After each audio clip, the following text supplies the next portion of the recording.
Villeneuve-d'Ascq, dans le nord de la France, à quelques kilomètres de Lille. Cette grande bâtisse a fait couler beaucoup d'encre dans la région. Construite en 1939, elle serait hantée. On raconte qu'il y a quelques années, un enfant de 5 ans serait mort dans des conditions mystérieuses. Depuis, des phénomènes étranges se seraient produits. Des locataires, effrayés par des bruits de pas et des rires d'enfants, auraient quitté précipitamment la maison. Certains occupants s'y seraient même pendus. Ah oui, il y a des gens qui ont rapporté des choses étranges, oui, sur cette maison, oui. J'ai un collègue même qui s'était installé juste derrière la maison, qui vendait du bois, qui était bûcheron, et il lui arrivait des drôles de trucs. Son bazar, ça a tenu 1 an. Et lui est arrivé des trucs vraiment bizarres. Chaque fois que cette maison a été rachetée, il y a eu des travaux de fait, et par exemple il y a eu des choses bizarres comme les ouvriers revenaient le lendemain, la maçonnerie était tombée, enfin, ça n'allait jamais, et tous les propriétaires, donc il y en a eu 3 ou 4 je pense, sont tous morts de morts mystérieuses, si vous voulez, sans explication, et ils sont tous morts dans cette maison. Aucune preuve formelle n'a pu être fournie par la mairie sur ces faits dramatiques.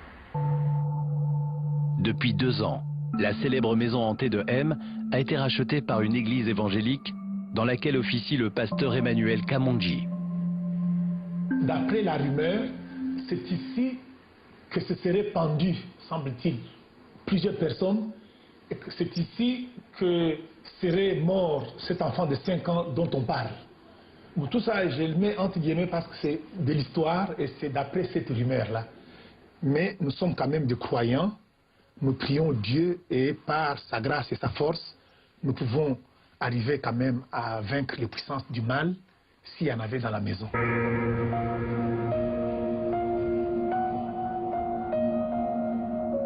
Nous avons rencontré des personnes qui vivent près de la maison depuis toujours. Bon, j'étais en contact avec un pompier, il m'a dit, moi je ne viendrai pas ici.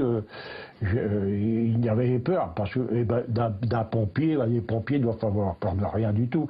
Mais c'est parce qu'il y a une superstition qui est derrière tout ça, quoi. Dès qu'il y a un accident, la semaine dernière il y a eu du gel, le seul endroit où il y a eu un accident, c'était devant la maison, par exemple, vous voyez, juste dans le virage, là. Alors est-ce que c'est une coïncidence, parce que là, comme le virage est un peu relevé et que le vent passe et que le gel doit me tenir là, toujours est-il qu'il y a encore un gros carton avec un camion qui a fini dans la façade de la maison, quoi. Elle était hantée, nous ne savons pas, mais pour nous, c'est la maison bénie. Légende urbaine pour certains, coup monté pour d'autres, cette toute nouvelle maison bénie alimente pourtant toujours autant les conversations dans la région.